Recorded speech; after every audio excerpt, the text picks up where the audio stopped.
Marion. Is Mr. Lowry back from lunch? He's lunching with the man who's buying the Harry Street property, you know. The old lease man. That's why he's late. You've got a headache? Yes. It'll pass. Headaches are like resolutions.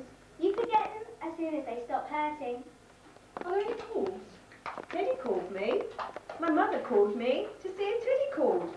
Oh, your sister called to say she's going to Tuscan. She's going to do some shopping. She'll be gone the whole weekend. And... Great.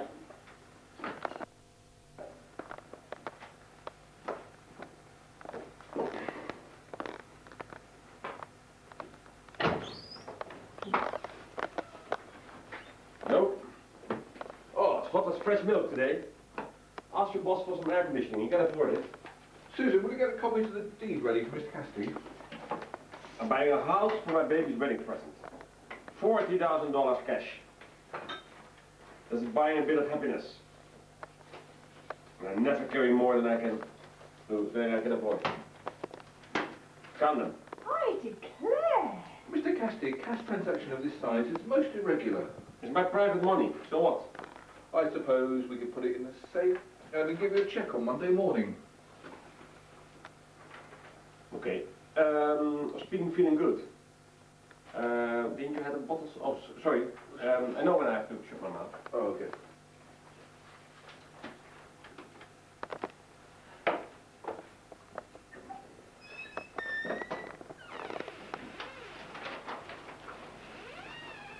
Laurie, I'm dying of thirst. Oh, buy you a beer.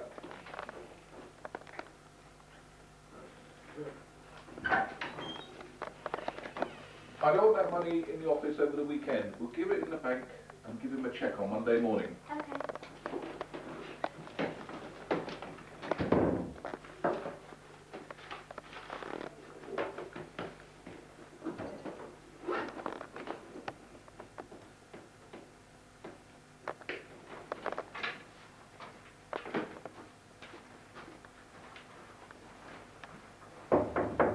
Mr. Lowry?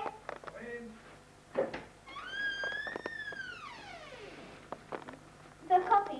Mr. Lowry, if you don't mind, I'd like to go home. Right after the bank. Have a slight headache. All right then, off we go. Bye. Bye.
sorry, I didn't hear you.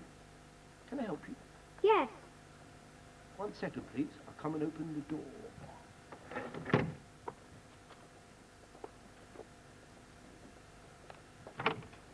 Come on in, please. Thank you. Dark night.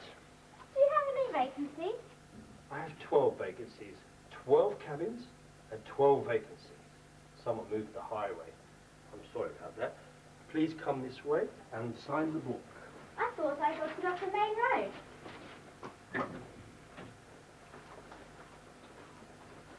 I knew you must have. Everyone knew you must have. Nobody ever stops here anymore, unless they've done that. But there's no sense dwelling on the past. We just keep on lighting the lights and following the formalities. Your home address. No, just the town will do.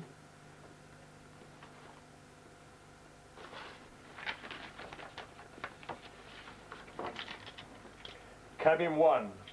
It's closer to my office, just in case you need something. All I need is lots of sleep right now. Actually, a bite to eat wouldn't harm. Well then, would you do me a favour? Would you have dinner with me? Just up this way. I was just about to have dinner myself. You know, nothing special, just sandwiches and milk. But I'd like it very much if you could come up to the house. I don't set a fancy table, but the kitchen is awful homely. I would like that. Your cabin, my dear. Thank you.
She's just a stranger. She's hungry and it's raining outside. Mother, she's just a stranger, as if men don't desire strangers. Oh, I refuse to speak of disgusting things because they disgust me. Do you understand, boy? Go on. Go tell her she'll not be appeasing her ugly appetite with my food. Oh, my son. Or do I have to tell her because you don't have the guts, boy? Huh, boy? You have the guts, boy? Shut up! Shut up!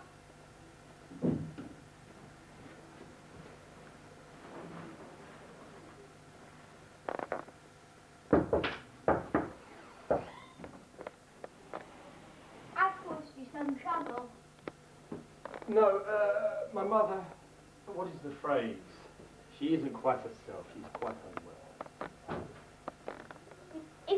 If someone talked to me as she did to you, Sometimes when she talks to me like that, I feel like I should go up there and cause her some trouble. Leave her forever. Or at least defy her. But I know I can't because she's ill. she sounded strong. Well, no, she has to raise me all by herself. But after my father died, I was only 5 and it must have been quite a strain for her. She didn't have to go to work or anything like that. He left her a little money. Anyway, a few years ago, my mother met this man, and he talked her into building this motel. He could have talked her into anything. And when he died, it was just too great a shock for her. And the way he died. Anyway, it was just too great a loss. She had nothing left. Except you. Well, a son is a poor substitute for a lover. Why don't you go away? I couldn't do that. Who would look after her? She's quite alone up there. The fire would go out. It could be cold and damp like her grave. If you love someone, you don't do that to them, even if they've been hateful to you. You understand that? I don't hate her. I hate her when she's become ill. I hate the illness. I'm sorry, but I'm awfully tired. I think I'll go to bed now. Good night. Okay then. See you in the morning. Here's your sandwiches. Thank you.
Mother! Mother!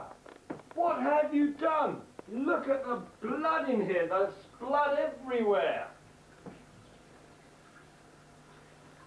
Action, come on.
Leela, Jill, what are you doing here? Something terrible's happened. Marion's disappeared. Is she here with you? I mean, you're her boyfriend. Maybe we should stay with you. She ain't with me. What's happened to her? We wish we knew. We only know that she had to bring 40,000 bucks to the bank from her boss. And no one saw her since. You think she stole it? No, not at all. Her boss is really, really angry with her. And we've got to find her. I know a great private detective. I'll give him a ring. Okay. The police cannot be involved in this. If they catch her... They'll chase her. They'll put her in prison or something. Sam, this is terrible. 40,000. Hey, Arbogast. You alright? Something terrible's happened. My girlfriend's gone missing. You think you could do a job for me? And find her? Hey, you sure that'd be alright? Hey, thanks. I think searching the motels first would be a good starting point. Hey, good luck. Sir. What are you saying? What did you say? He said, yeah, he'll be doing it. Oh, that's great. Phone us if you know anything. Okay. Yeah, Sure. okay, bye. Sure. I'm scared.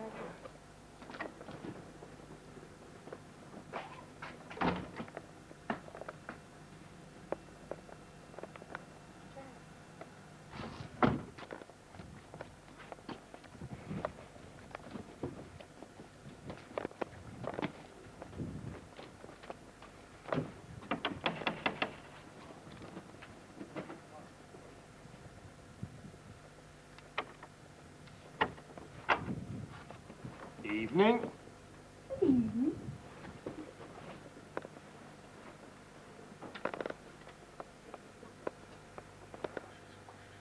Can I ask you some quick questions? Yes, of course. Please come into my office.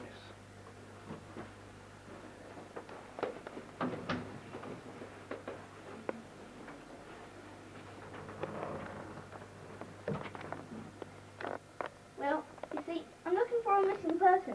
He's been lost for about a week. My name's Arbogast. I'm a private inspector. Oh. We have reason to believe that she came this way and may have stopped in this area. Did she stop here? Well, no one stopped here for a couple of weeks. Would you mind looking at the picture before committing yourself? Commit myself? There's no need to. Well, just look at the picture, please. Pause. Uh-huh. Sure? Yeah. Well, she may have used it as an alias. Marion Crane's her real name, but she could have registered under a different one. Well, I tell you, I don't even bother with the guest registering anymore. You know, one by one, you drop the formalities. I shouldn't have even bothered changing the sheet, but old habits die hard. I had a couple this week. I had a couple this week who nearly mistook this place for deserted. Well, you see, that's exactly my point. You said that nobody should have been here for a couple of weeks, but there's a couple come by, and they didn't even know you were open. Yeah. Well, as you say, old habits die hard. It is possible that the girl could have registered under a different name. Please, may I have a look at your book? Yes, of course. Here's my book. No. Thank you. Now let's see. Now, here's the date on that. There's nobody. Let's see now. Let's see now. I have a sample of her handwriting here. Oh yes, here we are. Mary Samuels. That's an interesting ally. Is that her? Yeah, I think so. Marion Samuels. Her boyfriend name is Sam. Hmm. Was she in disguise by any chance? Want to check the picture again? Look, I wasn't lying to you, mister. It's just that, Oh, I know that. I know you wouldn't lie. you know, it's tough keeping the time around here. Oh, I know. Oh, yeah, well, it was raining, and her hair was all wet. I tell you, it's not a very good picture of her either. No, I guess not. Now tell me all about her. Well, she arrived rather late one night, and she went straight to sleep, and left early in the morning. Well, how early? Not exactly very early. Uh-huh. Which morning was that? The next morning, Sunday. I see. Uh-huh. Did she meet her here? No. Did she arrive out with anyone? No. Oh, I see. How did she pay you? Cash? Cash, yes, cash. Oh, cash, huh? Uh-huh. And after she left, she didn't come back? Well, why should she? Yeah. Well, I'd like you to go now. I've got some work to do. Can you please leave? Step this way. Well, really, I'd expect more of you. You must go, Father.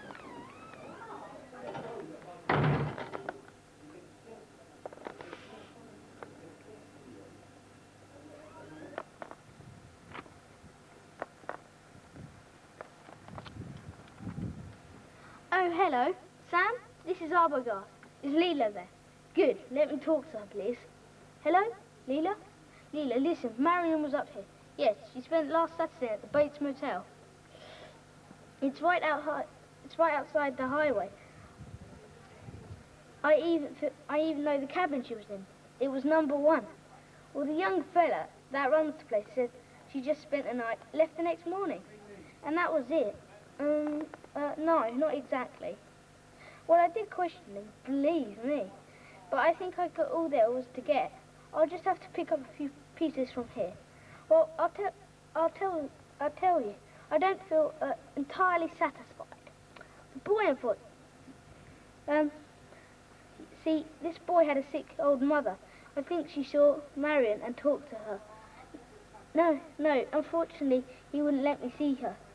Well, I think I'll go back to the motel first. No, you stay there with Sam. I'll be back in about an hour. All right? Fine. Listen, you'll be happy to know that I think our friend Sam didn't know that Marion was here. Yeah? All right? See you in about an hour or less. Right? Bye.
He said it'd be 4 hours and he still hasn't called. You think something has happened? Maybe. It's unlike Arbogast not to call. Well, shouldn't we be doing something by now? He's a professional. He knows what he's doing. It's been 4 hours now. He said he only needed half an hour. Well, I'm going. Hang on. How about we go and tell the sheriff all that's happened, and then we can see what he says about it. Okay. That's it. Good idea.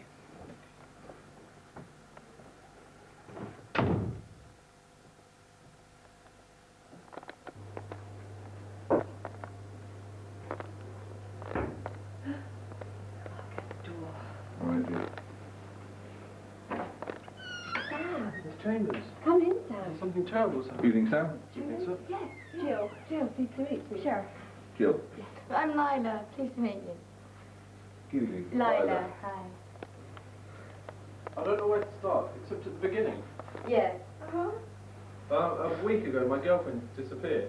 She was taking $40,000 to the bank, and she hasn't been seen or heard from. Her boss thinks she stole it, but we're sure she didn't. So we hired a private detective to look for her before the police did. He phoned us 2 or 3 hours ago, saying that he traced it to a motel on the old highway. That might be the Bates Motel. Yeah. That's right. That's it. He said he was going back to question Mrs. Bates. Norman took his wife? No, I don't think so. An older woman. His mother, maybe. Well, we haven't seen or heard from him since.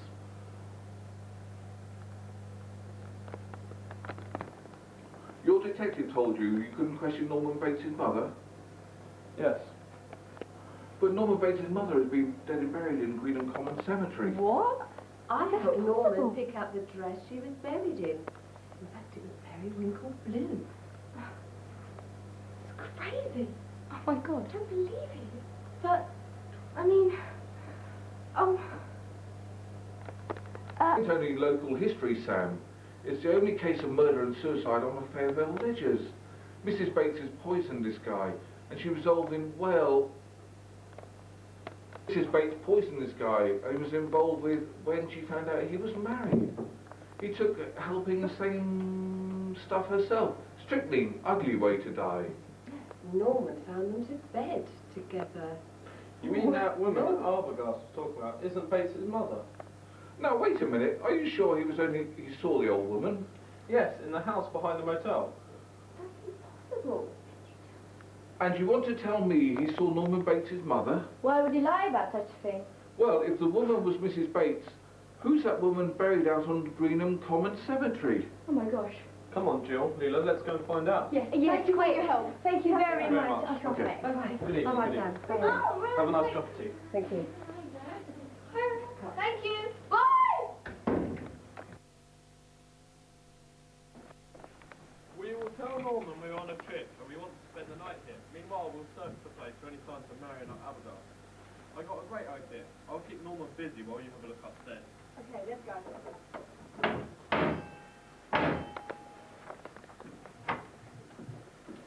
Welcome to the Bates Hotel. I'm Norman Bates. Norman Bates. I'm sorry, Lila. Norman Bates. We'd like to enter into the night. My pleasure. Please step into my office. How'd you like your martini?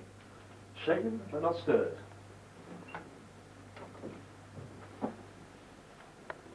Can you write your name here, please? Oh, and sign there. Thank you. I have your key right here. Thank you. Do you mind if I have a chat with you while the girls go and get changed? I'll be happy to. Thank you.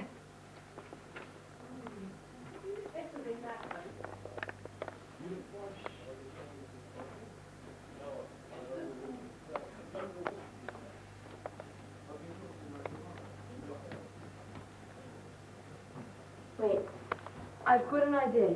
If you check the rooms on the left, right, I'll go check the rooms on the left, okay? Okay, call me if you find anything. Okay.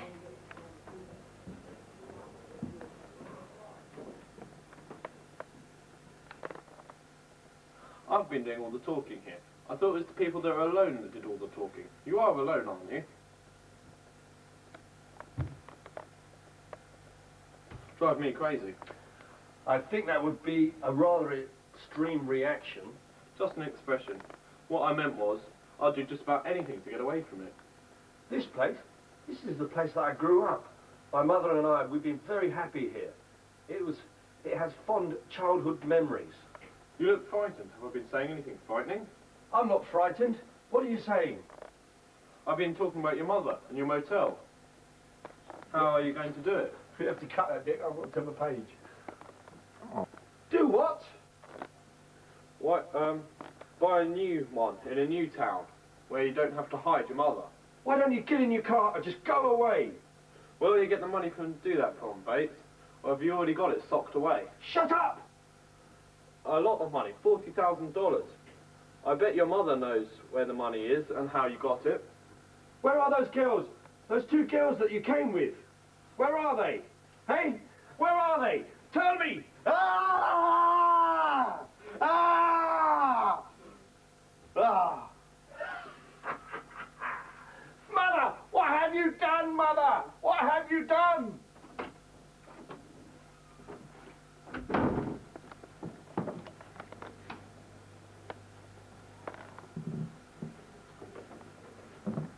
Mrs. Bates! Oh!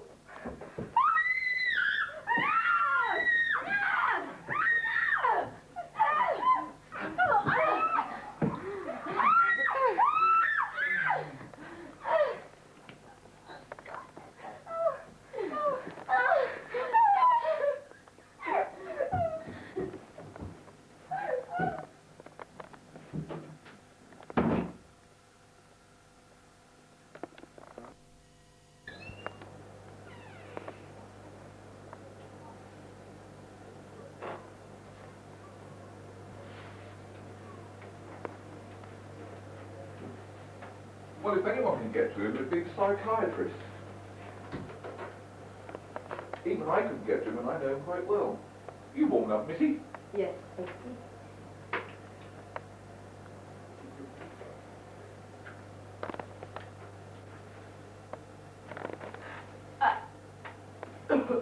All right, said the judge.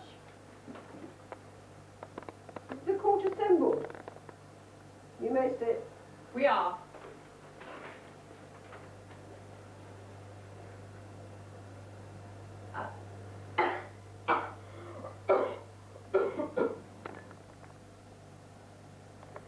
Did he talk to you?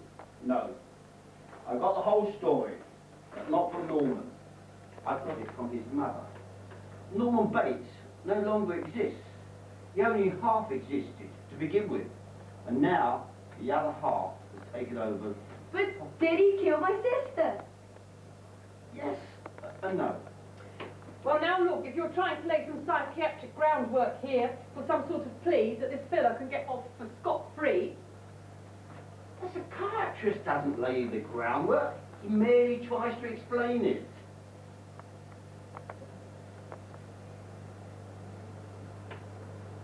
But my sister is...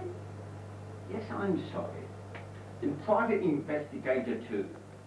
If you search all the cupboards in that motel, you'll have a number of missing person cases on your books. Yes, 2. Young girls? Did he confess to? Well, like I said, now you've got to understand it the way I understand it. Hearing it from his mother. That is, from the mother. That is half of Norman's mind. You've got to go back 10 years. To the time when Norman murdered his mother and her lover. Now he was already dangerously disturbed. Had been ever since his father died. The mother was a clinging, demanding woman. And for years, the two of them lived if there was no one else in the world. Then she met a man. And it seemed to Norman that she threw him over for this man. So, he pushed him over the line. And he killed them both. Matricide is probably the most unbearable crime of all. Most unbearable to the crime of the son that commits it. So he had to erase that crime, at least in his own mind. He stole her corpse, the weighted coffin was buried, he hid the body in the fruit cellar, he even treated it to keep it as well as it would keep.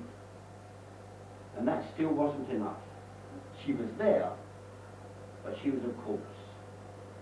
So he began to think and speak of her, give her half his life, so to speak. At times, he had both personalities, could carry on conversations. At other times, his mother took over him completely. Now, he was never all Norman, but he often was only mother. And because he was so pathetically jealous of her, he assumed that she was jealous of him. Therefore, if he felt a strong attraction to any other woman, the mother side of him would go wild. when he met your sister, he was touched by her, aroused by her. He wanted her. That set off his jealous mother. And the mother killed the girl. Now after the murder, Norman returned as if from a deep sleep. And like a dutiful son, he carried out full trace of the crime he himself had convinced. And he was convinced his mother had committed the crime. And why was he dressed like that? Yes. Is he a transvestite? You would know. No. I don't know. Well, no, you're quite correct. Not exactly. A man who dresses up in women's clothing in order to achieve a sexual change or satisfaction is a transvestite. But in Norman's case, he was simply doing everything possible to keep alive the illusion that his mother was still alive. Crazy. Absolutely, but not all. And when he really came too close, when danger or desire threatened that illusion, he dressed up. Even in a cheap wig he bought. He'd walk about the house, sit in her chair, speak in her voice. He tried to be his mother. And now he is. Now that's what I meant when I said I got the story from his mother. You see, when the mind houses the two personalities, there's always a conflict, a battle. In Norman's case, the battle is over, and the dominant personality has won. And the $40,000, who got that? Oh, well, he probably threw it away without realising it was money. These were crimes of passion, not of profit.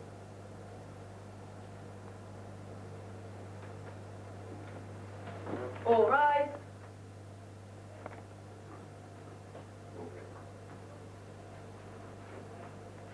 Clear the court, please.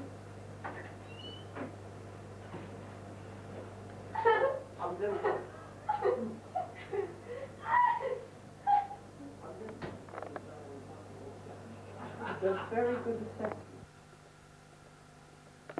I'm not going to say a word. Let them think what they like. I move her to fly.